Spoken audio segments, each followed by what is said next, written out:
Morning sir. आइए। Good evening sir. बैठिए। Thank you sir. और वेरी स्मार्ट पर्सनालिटी, लेकिन आप कुकिंग में कैसे इंटरेस्टेड हो गए? चूल्हा चौके में आपकी इंटरेस्ट कैसे हो गई, ये बताइए। Sir cooking as a hobby मैंने 6-7 महीने पहले स्टार्ट हुई थी, जब मैंने जिमिंग को स्टार्ट किया था वेट लॉस के लिए। तो जो कन्वेंशनल फूड है हमारा सर, वो कार्बोहाइड्रेट्स रिच होता है, तो थोड़ा बहुत परहेज करने के लिए बाहर का खाना नहीं खाओ, इसलिए कुकिंग मैंने स्टार्ट किया और धीरे धीरे ये हॉबी में भी बदल गई। उसके बाद किस तरह की कुकिंग आप करने लगे? Indian cuisine, western cuisine, Bihari sir cuisine? Continental भी, बिहारी भी, कॉन्टिनेंटल भी कर रहे हैं। और यस सर, ओरिएंटल भी। गुड, ये your wife will be quite happy, है ना? सो नाउ लेट मी, इसका हेल्थ एस्पेक्ट बताओ। आप जो मान लो किस टाइप का फूड अभी पसंद करते हो सबसे ज्यादा बनाना? Roasted food mostly sir. Okay, क्या है उसका health effect? Roasted food is it good, और वो अंदर काफी आप उसमें तेल वेल डालकर रोस्ट करते हैं? How do you roast it? Sir semi roasted with little olive oil. हाँ। सो ये गुड है हेल्थ के लिए, क्योंकि डीप फ्राइड नहीं होता है इसमें सर। और can you suggest some cheap oil, good oil? वो ऑलिव ऑयल तो भाई काफी महंगा होता है। yes, sir, definitely, but then see the value of the what is called the fat या सैचुरेटेड फैट्स, yes, sir. क्या अलग अलग ऑयल में अलग है कि एक ही है? वो केवल फैशन के लिए लोग महंगा और सस्ता खरीदते हैं, ये बताओ। ऑलिव ऑयल में सर जो ट्रांस फैट्स की मात्रा होती है वो कम होती है विज़ अदर जो ऑयल्स होते हैं। Compare olive oil and mustard oil, I think both are of the same value. क्या है आपका व्यू है? Sir both are of the same value, but एक डिफरेंस वहाँ पे आता है जब हम रीयूज करते हैं मस्टर्ड ऑयल को, तो उसमें जो ट्रांस फैट का कंटेंट है वो धीरे धीरे बढ़ता रहता है, but same is not the case with olive oil. So you are also chemical and political engineer. आज की environmental protection बड़ा फैशन में, you see like your food cooking has become a fashion, so environmental protection is also very fashionable. मेरा महत्व है कि इसकी कोई खास जरूरत अभी नहीं है। वेस्टर्न कंट्रीज का कॉन्स्पिरेसी है भारत के इन्वायरमेंटल वेरियस डेवलपमेंट प्रोजेक्ट को रोक देने का। How do you feel? Sir एक अभी डिबेट चल रहा है कि डेवलपमेंट वर्सेस एनवायरनमेंट का, तो जो पर्टिकुलरली जो कंट्रीज हैं लाइक इंडिया या अफ्रीकन कंट्रीज है जो अभी डेवलपिंग फेज में है, तो उन्हें एक ट्रेड ऑफ करना पड़ता है इन्वायरमेंट के साथ, क्योंकि हम उस लेवल पे डेवलप नहीं जिस लेवल पे डेवलप कंट्रीज हैं। उन्होंने अगर हम रिस्पॉन्सिबिलिटी देखें तो जो मेजर चंक है रिस्पॉन्सिबिलिटी का for the present existing problems in environment, वो वेस्टर्न कंट्रीज के पास लाई करता है, बट देन कहीं ना कहीं थोड़ा सा वो हमारे ऊपर इसका बर्डन डालने की कोशिश कर रहे हैं। बट देन इंडिया जो लीडरशिप पोजीशन में अभी जैसे COP28 भी हुआ था, उसमें भी हमने सेल्फ इनिशिएटिव लिया था बीइंग अ डेवलपिंग कंट्री, कि हम पंच प्राण लेते हैं। हमारे प्राइम मिनिस्टर साहब लाइफस्टाइल फॉर एनवायरनमेंट उन्होंने स्टार्ट किया, तो इस सब के थ्रू हम एक लीडरशिप रोल लेना चाहते हैं कि हम डेवलपिंग कंट्री हैं फिर भी we are interested in protecting our environment. तो सर अच्छा, tell me let, what is ये ग्रीन हाउस इफेक्ट, क्या होता है ये बताओ? ग्रीन हाउस इफेक्ट सर हमारे जो वायुमंडल है उसमें कुछ गैसेस हैं जो सनरेज को धरती पे आने तो देते हैं, बट उन्हें जो लॉन्ग रेडिएशन होती है उनको ट्रैप कर लेते हैं, जिसकी वजह से जो अर्थ है उसकी हीटिंग टेंडेंसी बढ़ जाती है, वो ज़्यादा हीटअप हो जाता है, जिसकी वजह से ग्लोबल टेम्परेचर धीरे धीरे राइज कर रहा है। Green house effect is good और बैड?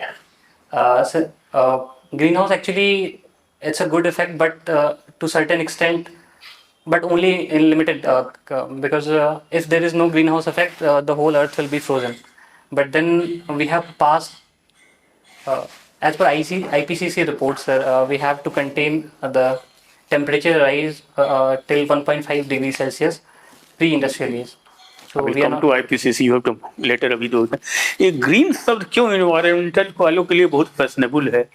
ऐसे सुना है ग्रीन हाइड्रोजन, मतलब क्या ग्रीन कैसे हो सकता है ना? How do say green energy, what do, and even now we have heard green finance, है ना?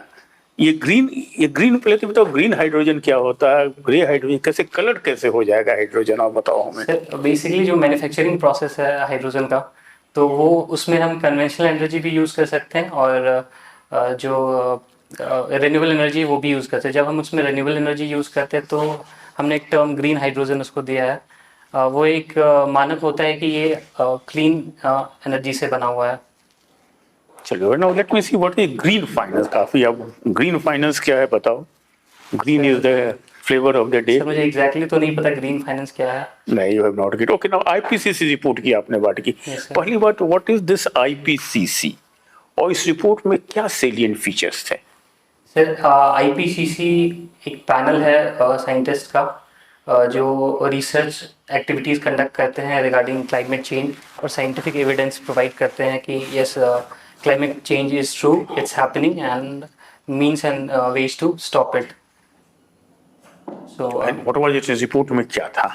रिपोर्ट में सर डिफरेंट रिपोर्ट्स इन्होंने दिए थे, उसमें ओशन जो आइस कैप्स हमारे सर उसके मेल्टिंग को लेकर के था, फिर ग्लोबल टेम्परेचर राइज कितना हुआ है उससे रिलेटेड रिपोर्ट थी कि हमने 1 डिग्री सेल्सियस का टारगेट अभी ब्रीच कर दिया है और अगर हमने कंट्रोल नहीं किया तो 1.5 डिग्री भी जल्दी क्रॉस हो जाएगा। ठीक ठीक है अविनाश, यस सर। ग्रेजुएशन कब किए?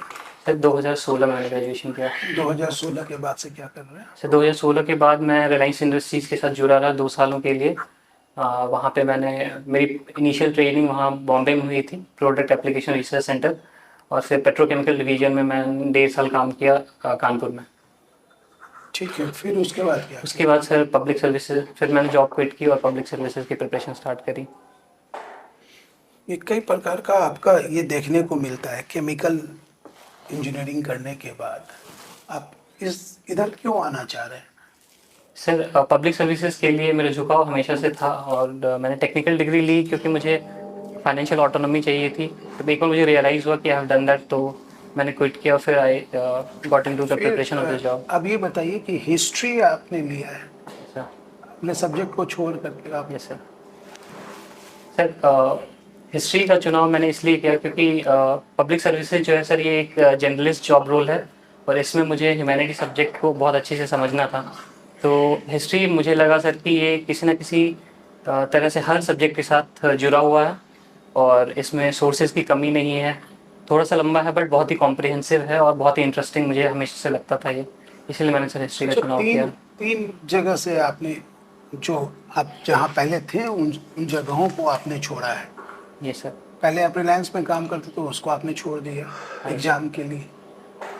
आप इंजीनियरिंग कर रहे थे, आपने उस बिहार एडमिनिस्ट्रेटिव सर्विस के लिए आपने इसको छोड़ दिया। सर आपने सब्जेक्ट भी चेंज कर लिया। Yes sir. तो इस चीज को क्या नाम दें?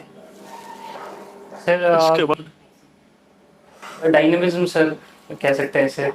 मुझे नए चैलेंजेस मुझे पिक तो- करना बहुत अच्छा मुझे तो लगता है। ये एस्केपिस्ट नेचर का व्यक्ति लगता है ऐसा, जो अपने कैरियर को लेके, कैरियर प्रेफरेंसेस को लेकर करके वो श्योर नहीं है। आपको क्या लगता है, कैसे आप बताएंगे इस चीज? नहीं सर, मैं करियर चॉइसेस को लेकर के हमेशा से श्योर था और इंजीनियरिंग मैंने की जॉब सिक्योरिटी के लिए। एक बार जॉब किया, फिर जब मुझे रियलाइज़ हुआ कि मैं जॉब छोड़ करके पब्लिक सर्विसेज की तैयारी स्टार्ट कर सकता हूँ, क्योंकि मुझे सर शुरू से ये पता था कि ये बहुत ही डिफ़िकल्ट एग्ज़ाम है और इस पे हम पेरेंट्स के ऊपर रिलाई नहीं कर सकते हैं प्रिपरेशन के लिए। कभी कभी 3-4 साल 5 साल भी लग सकता है इसके प्रिपरेशन में। तो इसीलिए मैंने सर स्ट्रैटेजी के तहत इंजीनियरिंग करी, फिर जॉब किया, उसके बाद अच्छा, सर। आपका हिस्ट्री है। Yes sir.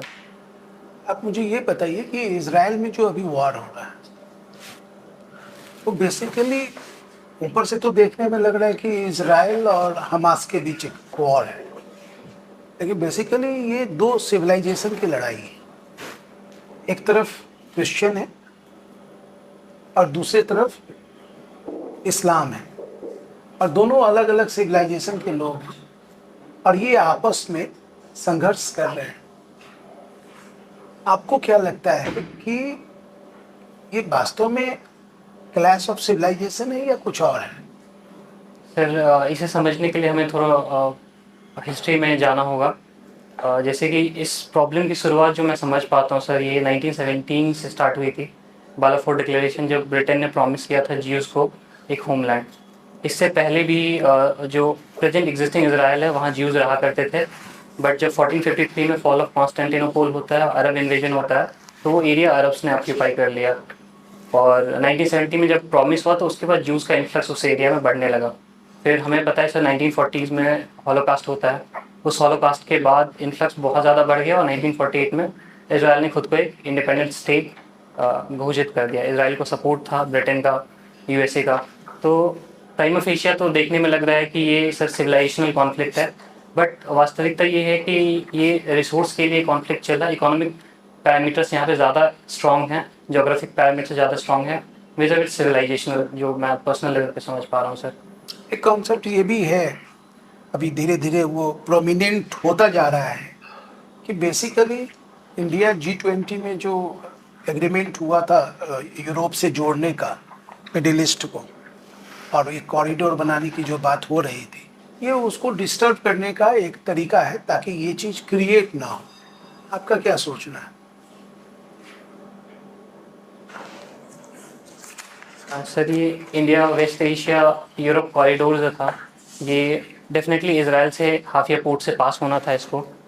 तो बट जो मैं सोच पा रहा हूँ सर, कि ये कॉन्फ्लिक्ट बेसिकली अभी सिचुएशन जो है इसराइल और सऊदी अरबिया के बीच डील साइन होना था, जिसके बाद जो पैलेस्टीनियन है उसकी जो वॉइस है थोड़ी सी वीक पड़ जाती। तो मुझे ऐसा लगता है कि सर ये डील कंप्लीट नहीं हो पाया, इसकी वजह से हमास ने ये अटैक्स किए इसराइल के ऊपर। और चलिए ये बताइए कि नॉन अलाइन्ड मूवमेंट के बारे में जानते हैं? Non align, yes sir. क्या इसका कोई अभी रेलिवेंस है?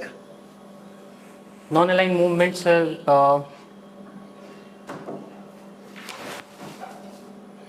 Non align as a movement sir अभी रेलिवेंट तो नहीं है, बट इसके आइडियाज़ हम पहले भी रेलिवेंट थे और अभी भी रेलिवेंट है, जिसमें हम एक दूसरे के बॉर्डर्स को रिस्पेक्ट करने की बात करते हैं, म्यूचुअली को एग्जिस्ट करने की बात करते हैं, और जो ग्लोबल साउथ कंट्रीज, जो थर्ड वर्ल्ड कंट्रीज़ है, वो हमेशा सॉलिडारिटी में रहे, क्योंकि जो ग्लोबल नॉर्थ है वो थोड़ी उनके इंटेंशंस थोड़े सेल्फिश होते हैं हमेशा ग्लोबल साउथ को लेकर के। अच्छा, मुझे आप नॉन कॉपरेशन मूवमेंट NCM और सिविल डिसोबीडियंस मूवमेंट, इस दोनों के पद्धति में क्या बेसिक डिफरेंस है मेथड में, वो बता दीजिए। सर जो नॉन कॉपरेशन मूवमेंट था उसमें हमने एक्स्ट्रा कॉन्स्टिट्यूशनल मीन्स यूज़ किया, बाइकट यूज़ किया, स्वदेशी यूज़ किया। बट जो सिविल डिसोबीडियंस मूवमेंट है वहाँ पे हमने लॉज ब्रेक किए और नॉन कॉन्स्टिट्यूशनल मीन्स भी यूज़ किया, जैसे सॉल्ट लॉ ब्रेक करके गांधी जी ने इसको इनिशिएट किया। ये चीज़ हमें नॉन कॉपरेशन देखने को नहीं मिला था, उन्होंने लॉज वायलेट नहीं किए थे, बस बाइकट्स किए थे ब्रिटिश गुड्स और क्लोथ्स को, और दोनों के गोल भी अलग अलग थे। Avinash, Yes, sir. केमिकल का इन्वायरमेंट पे बहुत ज़्यादा इम्पैक्ट पड़ रहा है, क्या इसके लिए कुछ सेफ्टी मेजर्स लिए जा रहे हैं इंडस्ट्री में? हाँ ये सर, जो सबसे रिसेंटली अभी मैं सोच पा रहा हूँ सर, वो सॉलिड वेस्ट मैनेजमेंट रूल्स है और plastic waste management rules. Plus अभी जब कोविड हुआ था तो प्लास्टिक वेस्ट की प्रॉब्लम्स बहुत ज़्यादा सीवियर हो गई थी, because of masses PPE kits, इनका प्रॉपर डिस्पोजल नहीं हो रहा था। जो मेडिकल वेस्ट है वो भी बहुत बड़ा इन्वायरमेंटल मीनास है, और जो हमारे पास बैकएंड कोई चैनल नहीं है प्रॉपर वेस्ट सेग्रीगेशन और मैनेजमेंट का, उसको लेकर के गवर्नमेंट ने बहुत सारे इनिशिएटिव्स लिए। अभी सबसे एग्रेसिव मेजर जो गवर्नमेंट ने लिया था वो सिंगल यूज़ प्लास्टिक को बैन करके लिया था। ठीक है, सिंगल यूज प्लास्टिक जो बैन होता है वो सिर्फ रोड पे ठेला वाले का होता है, जो इंडस्ट्री वाले कुरकुरे का लोग का होता है, बिस्किट वाले का, इसका नहीं होता। ऐसा क्या रीजन है? क्या उनके प्लास्टिक्स अच्छे होते हैं? सर एक्चुअली सर जो सिंगल यूज़ प्लास्टिक जो थैले वाले यूज़ करते हैं, जैसे झबला बैग हम कहते हैं, वो रिसाइकल नहीं हो सकते हैं बिकॉज ऑफ देयर थिकनेस। वही प्लास्टिक अगर हम उसकी थिकनेस को बढ़ा दें तो वो फिर रिसाइकलेबल हो जाएंगे। और एक चीज़ ये है सर कि ये जो सिंगल यूज़ प्लास्टिक बैन किए गए झबला बैग्स जो हैं, वो इसलिए कि इनकी थिकनेस बढ़ा करके मार्केट में दी जाए कि जब ये डिस्कार्ड किए जाएंगे तो ये वापस रिसाइकल हो सके। बट जब हम सर ये 3 प्लाई या 5 प्लाई जो कुरकुरे लेज के पैकेट्स होते हैं, ये मल्टी लेयर्ड होते हैं, तो टेक्निकली फीजिबल नहीं होता सर इनको रिसाइकल कर पाना। बट क्योंकि FMCG सेक्टर इतनी आगे बढ़ चुकी है तो बिना ऑल्टरनेट के उसको हम बैन नहीं कर सकते इस पॉइंट ऑफ टाइम में सर। नायलॉन का मोनोमर कौन है? कैप्रोलेक्टम सर मोनोमर है नायलॉन का। Sure? Not sure sir. Okay, और हम लोग ये जो जैकेट यूज करते हैं, फायर प्रूफ जैकेट, ठीक है, इसमें कौन सा हम लोग यूज करते हैं fibre? Pardon sir, what jacket? Fire proof jacket. Fire proof jackets. Yes. एक जो मटेरियल सर मैं अभी सोच पा रहा हूँ, एस्बेस्टस एक मटेरियल होता है जो फायर प्रूफ कपड़े बनाने के लिए इस्तेमाल किया जाता है। केवलर नाम सुना है? Kevlar, yes sir, that is bullet proof jackets. Bullet proof jacket, Yes, ठीक है। हम लोग बुना इन और बुना एस रबर हम लोग जानते हैं, यस। ठीक है। बबलगम में कौन सा यूज होता है? पार्डन सर, ये नहीं पता है मुझे। फर्टिलाइजर्स, कहाँ तक सॉइल के लिए सही है? फर्टिलाइजर सर सॉइल्स के लिए बहुत अच्छा इफेक्टिव मेजर होता है उनकी फर्टिलिटी बढ़ाने के लिए, अगर राइट प्रोपोर्शंस में यूज़ किया जाए। जैसे कि जो मैक्रो न्यूट्रिएंट्स होते हैं सर, नाइट्रोजन, फास्फोरस और पोटास, ये अगर 4:2:1 के रेशियो में यूज़ किया जाए तो सॉइल की फर्टिलिटी को काफ़ी हद तक बढ़ा सकते हैं। अगर इसकी मात्रा ज़्यादा बढ़ गई हाँ, तो सर बहुत सारे चैलेंजेस हो सकते हैं, सॉइल इनफर्टाइल हो सकता है। तो उसको कम करने के लिए क्या करोगे? कम करने के लिए सर अब जैसे सर अगर सॉइल एसिडिक हो गया तो हम उसमें जो कैल्शियम सल्फेट होता है उसको यूज़ करते हैं। कैल्शियम सल्फेट, सल्फेट, ये क्या है? प्लास्टर ऑफ पेरिस जिसे कहते हैं हम। तो ये है क्या? आ, किस टाइप का केमिकल से ये? एसिड को कम करने के लिए कौन सा यूज कर रहे हैं इसको, कैल्शियम सल्फेट को? ये सर सॉइल में हम डाल सकते हैं, लाइम की तरह इफेक्ट करता है। इससे होगा क्या? इससे सर एसिडिटी कम हो जाएगी सॉइल की। मतलब बाकी ये बेस है। हाँ यस। ठीक है। दरभंगा आपका होम टाउन है? नहीं सर, होम टाउन मेरा मधुबनी है। स्कूलिंग मैंने दरभंगा से की थी।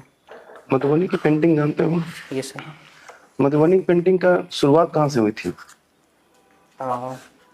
जैसा कि सर प्रचलित धारणा है मधुबनी में कि जब सीता जी का विवाह हुआ था तो राजा जनक ने जो महिलाएं थी मिथिला की, उन्हें कहा था कि हर घर के आगे मतलब सजाया जाए हर घर की दीवारों को मिथिला पेंटिंग से। ठीक ठीक है। ठीक है अविनाश, आपका इंटरव्यू ओवर हुआ, आप जा सकते हैं।